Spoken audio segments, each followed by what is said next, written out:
Bom, sejam muito bem-vindos ao nosso podcast, o PDcast. Hoje a gente está com um convidado muito ilustre do nosso querido IMD, o professor André Campos. E eu sou Isaac. Eu sou Jurandir. Eu sou o Dante. E a gente hoje vai falar um pouco sobre a inteligência artificial para jogos, que é a matéria lecionada pelo professor. Se você puder se introduzir um pouco, falar um pouco sobre a matéria. Olá, pessoal. Obrigado pelo convite que vocês fizeram. Essa disciplina é muito bacana aí no curso e acaba chamando bastante atenção. Acabei não me apresentando. Meu nome é André Maurício. Às vezes me chamam André Campos também. Eu sou formado em Ciência e Computação aqui pela UFRN, o curso que alguns de vocês talvez escolham, né? Ciência da Computação. Já faz um bom tempo. E eu acabei enveredando um pouco na linha de jogos por interesse próprio e sempre gostei muito de misturar tanto a parte visual quanto a parte de inteligência computacional. Então, nessa mistura, acabou saindo um pouco dessa linha de IA para jogos. Tá?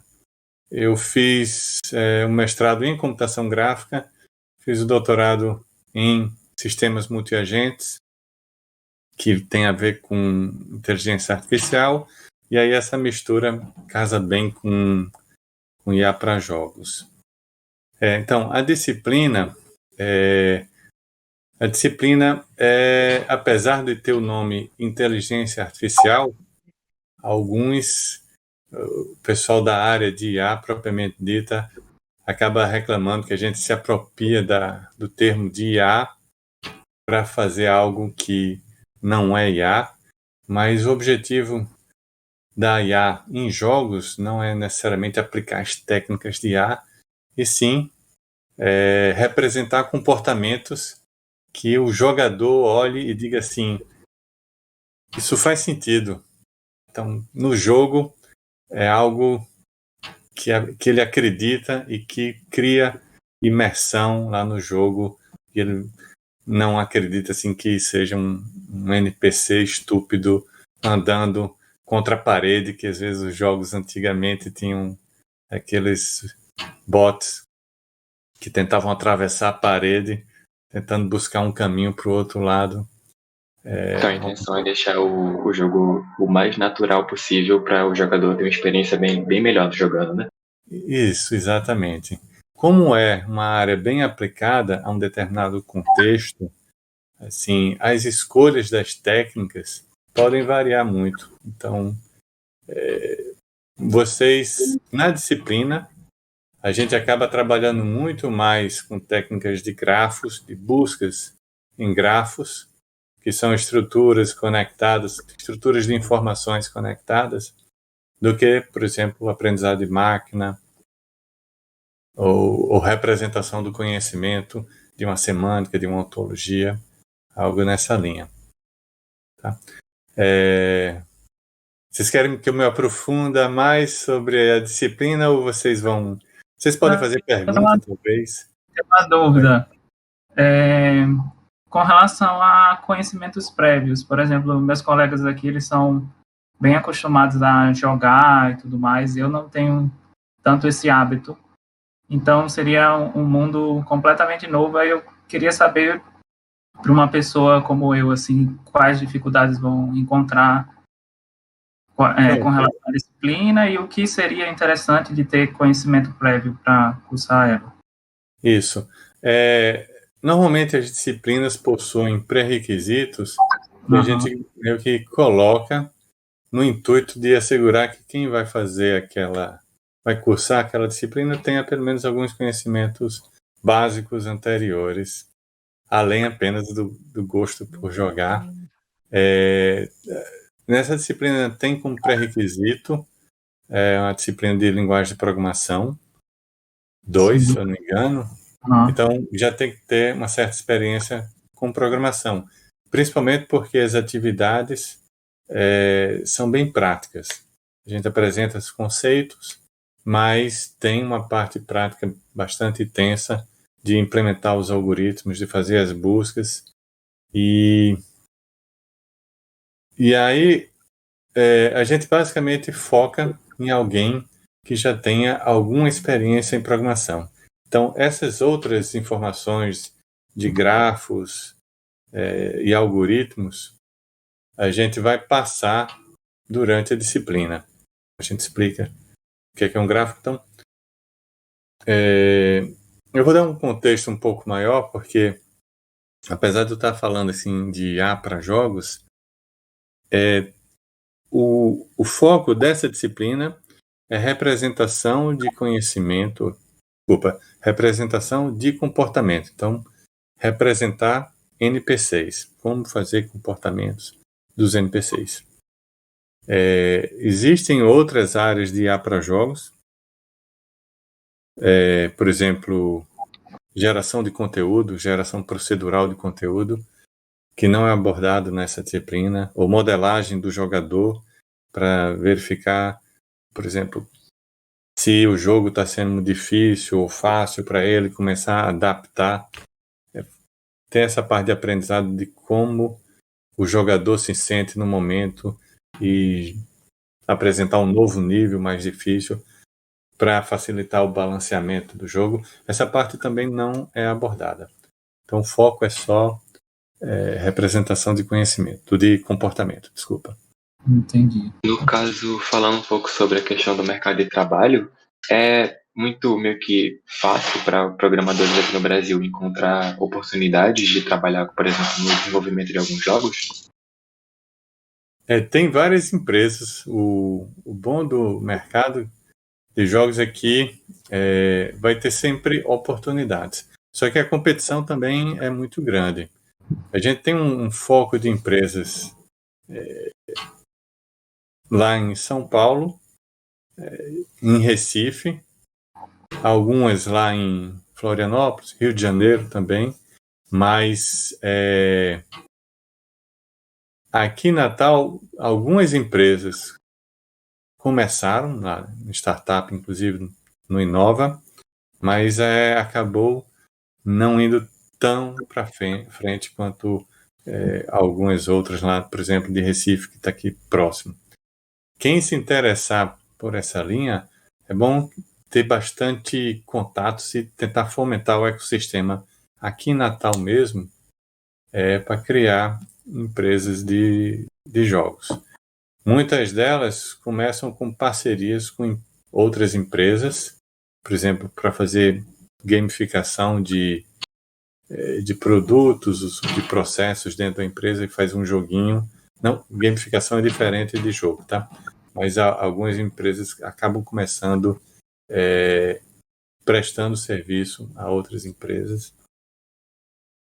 Mas, assim, por enquanto, aqui em Natal, o mercado ainda não é tão aquecido quanto em outros polos, como Recife, São Paulo, Rio de Janeiro, Florianópolis.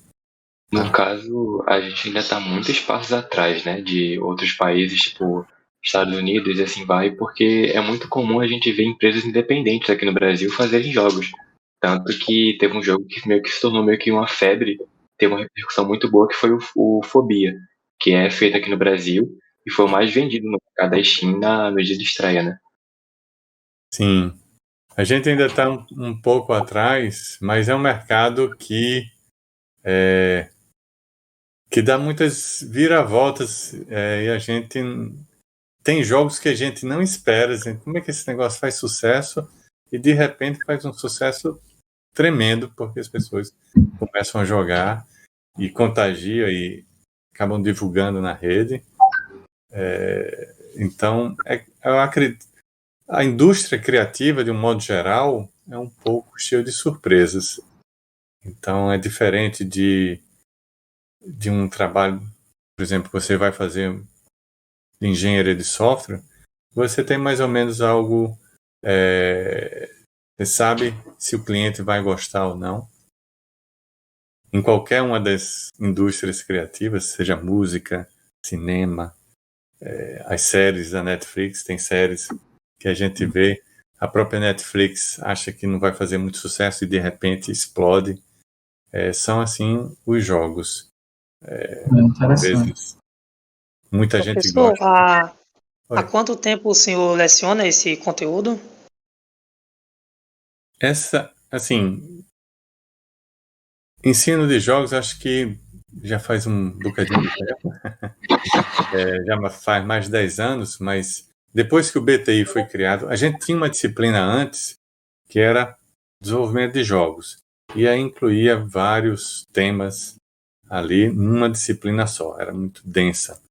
Depois que o BTI foi criado e criou-se também uma ênfase de desenvolvimento de jogos, então o conteúdo foi diversificado em várias disciplinas de balanceamento, de engine, e essa específica de IA para jogos. Então essa de IA para jogos faz acho que uns 4 ou 5 anos que está em vigor. Aí, no caso, o que foi, tipo assim, a grande motivação que o senhor teve para seguir nessa área? Tipo, teve algo ou alguém que te fez falar, poxa, eu quero realmente seguir nessa área, o que eu realmente amo e quero fazer? Tem uma... Como eu falei, acho que meio que juntei algumas coisas que eu gosto muito.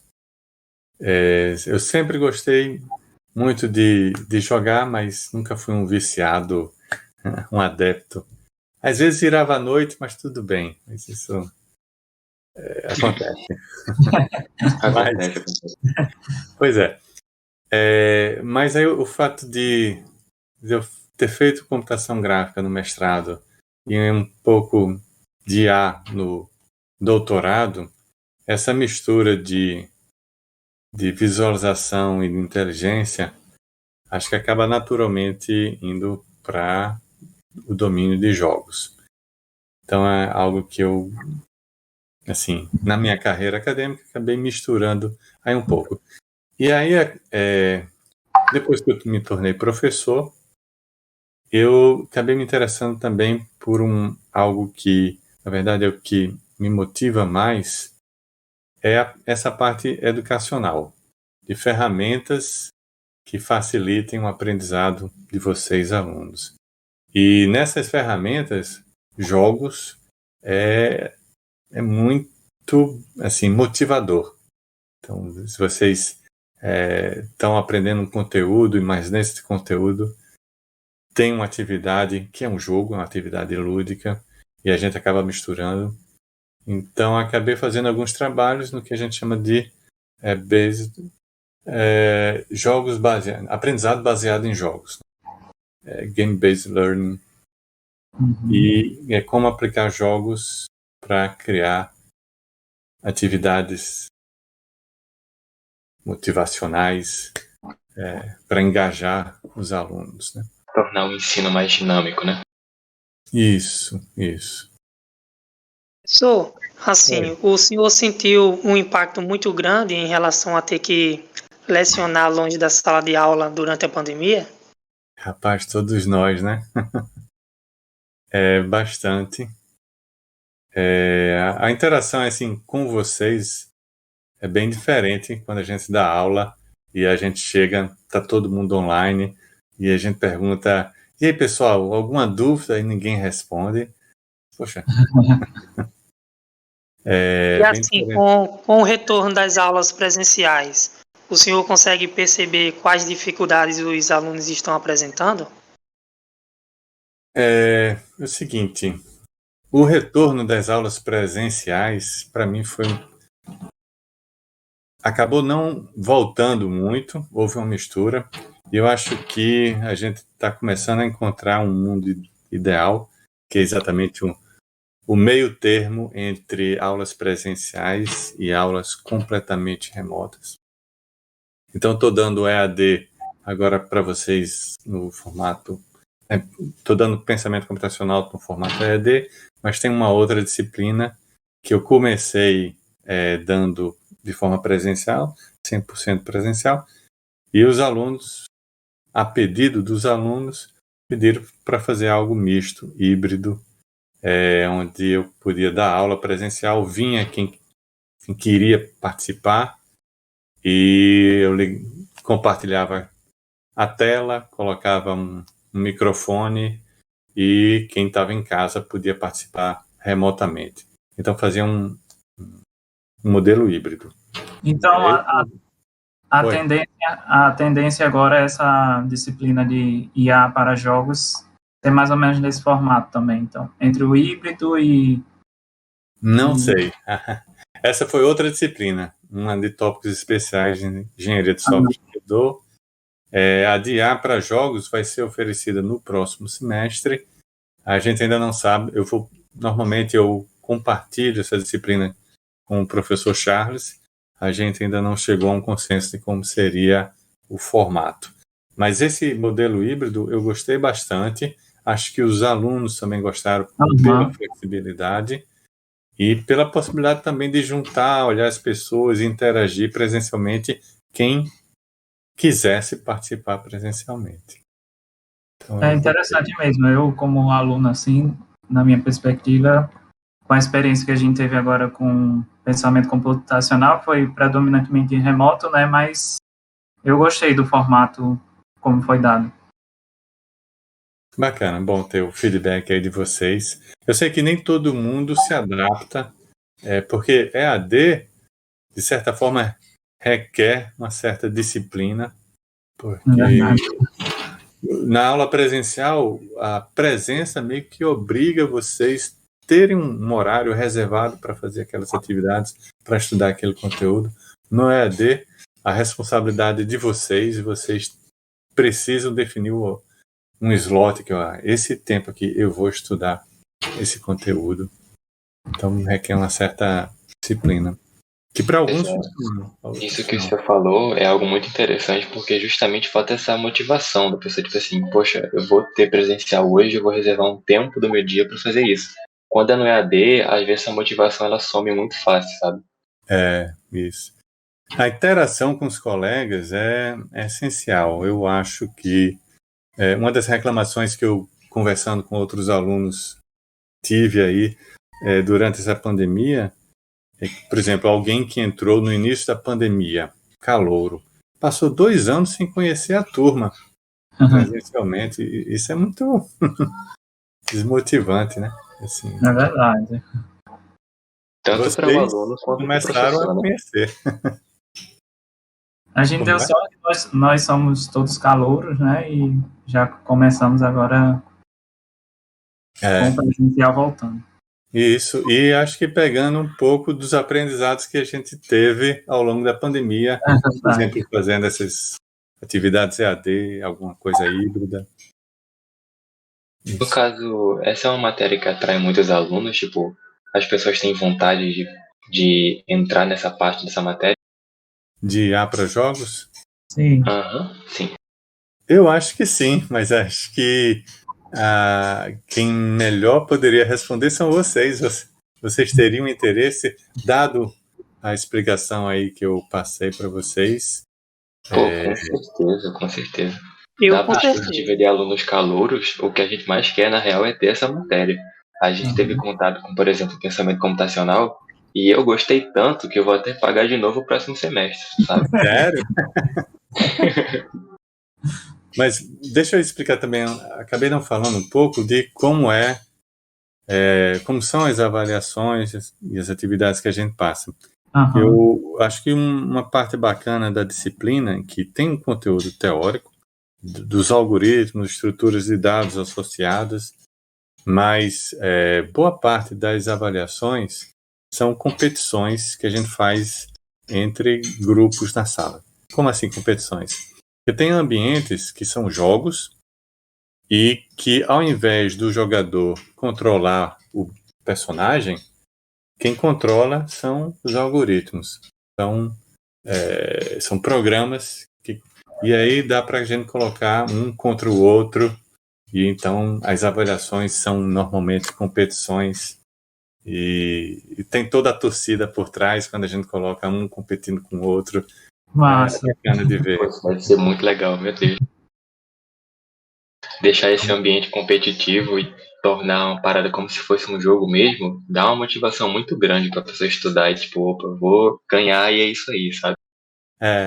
Não, e tem turmas que, assim, tem turmas que são mais caladas, reservadas. Aí quando uma equipe ganha, diz, opa, valeu, parabéns. Mas tem turmas que parece torcida do Flamengo. Isso contagia, é muito massa mesmo. Professor, assim, na sua opinião, quais seriam os conhecimentos e competências desejadas para pagar essa disciplina? Eu acho que precisa ter uma certa experiência em programação, de um modo geral. A gente não exige conhecimento numa linguagem específica, então, normalmente, as ferramentas de competição que a gente coloca são agnósticas em relação à linguagem. Então, se você é bom de JavaScript ou de Python, de C#, você consegue implementar uma determinada ideia usando uma determinada estrutura de dados para competir, né? Algumas atividades a gente pode pedir, mas assim, eventualmente, dependendo da turma, que faça usando a plataforma Unity.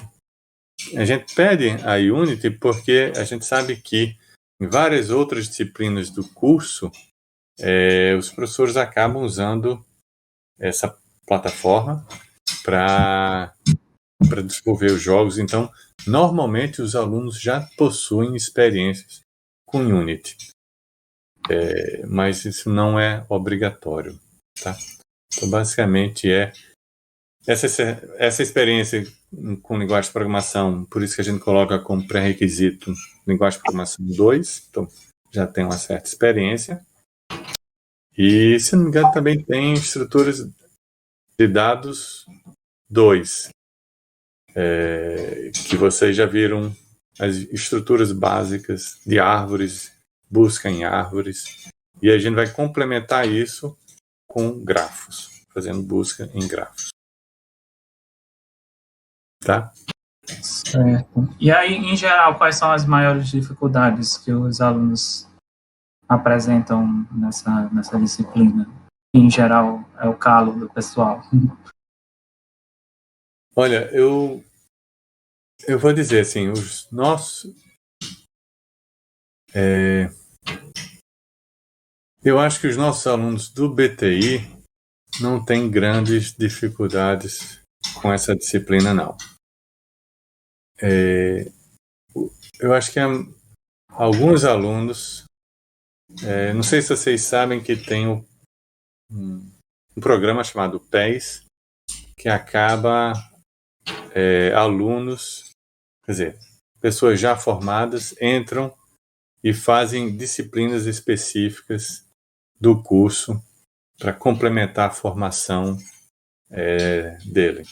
E essa disciplina acabou assim, atraindo muitos alunos desse programa, que acabam não sendo do BTI, e como eles não têm essa bagagem de programação, aí eles têm uma certa dificuldade grande para realizar as atividades práticas. Entendi.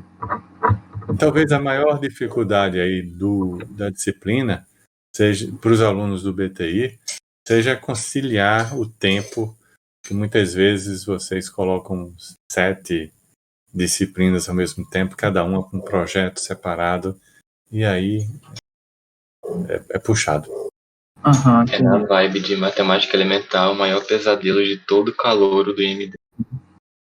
Mas essa disciplina de ir para jogos já está mais lá para frente. Você vai ter outros pesadelos, e às vezes os pesadelos não são pontuais de uma disciplina, porque cada disciplina pede um projeto para vocês fazerem, e vocês têm que ter disciplina e organização com tempo para dizer, olha, tem tanto de tempo para essa disciplina, tanto tempo para essa e essa. Assim, particularmente com toda essa introdução na matéria, eu pelo menos fiquei muito ansioso para ter aula disso, porque assim, meu Deus, sabe? O sistema de avaliação, o jeito como as aulas funcionam, tipo, me chamou realmente muita atenção. Bacana, então a gente espera você aí, né? Na turma. Alguns semestres. Só mais um pouquinho, mas vai dar certo. E já que a gente tá chegando no final, a gente costuma fazer um quadro de alguma série de perguntas em que você tem que responder com a primeira coisa que vier na cabeça. Então, você topa participar? Topo. Tá bom. Então, pra começar, jogo favorito. Eita, bola. Futebol. Agora, filme favorito. Um filme favorito veio na minha cabeça, não me lembro o título em português, é What Dreams May Come. É um filme antigo. Nunca ouvi falar, mas fica a recomendação pra quem tá ouvindo o podcast. E é Sonhos... não me lembro. What Dreams May Come. Agora, sua banda favorita. Minha banda favorita, Legião Urbana. Da minha época. Muito bom, muito bom. E pra qual time você torce? Nenhum. Eu quando assisto o jogo, a bola tá indo para um lado, eu fico torcendo para sair gol. Quando a bola toda do outro, eu fico torcendo também. O segredo é torcer para quem tá ganhando, né? Também. E agora, por último, você gostaria de dizer alguma coisa para os ouvintes do podcast?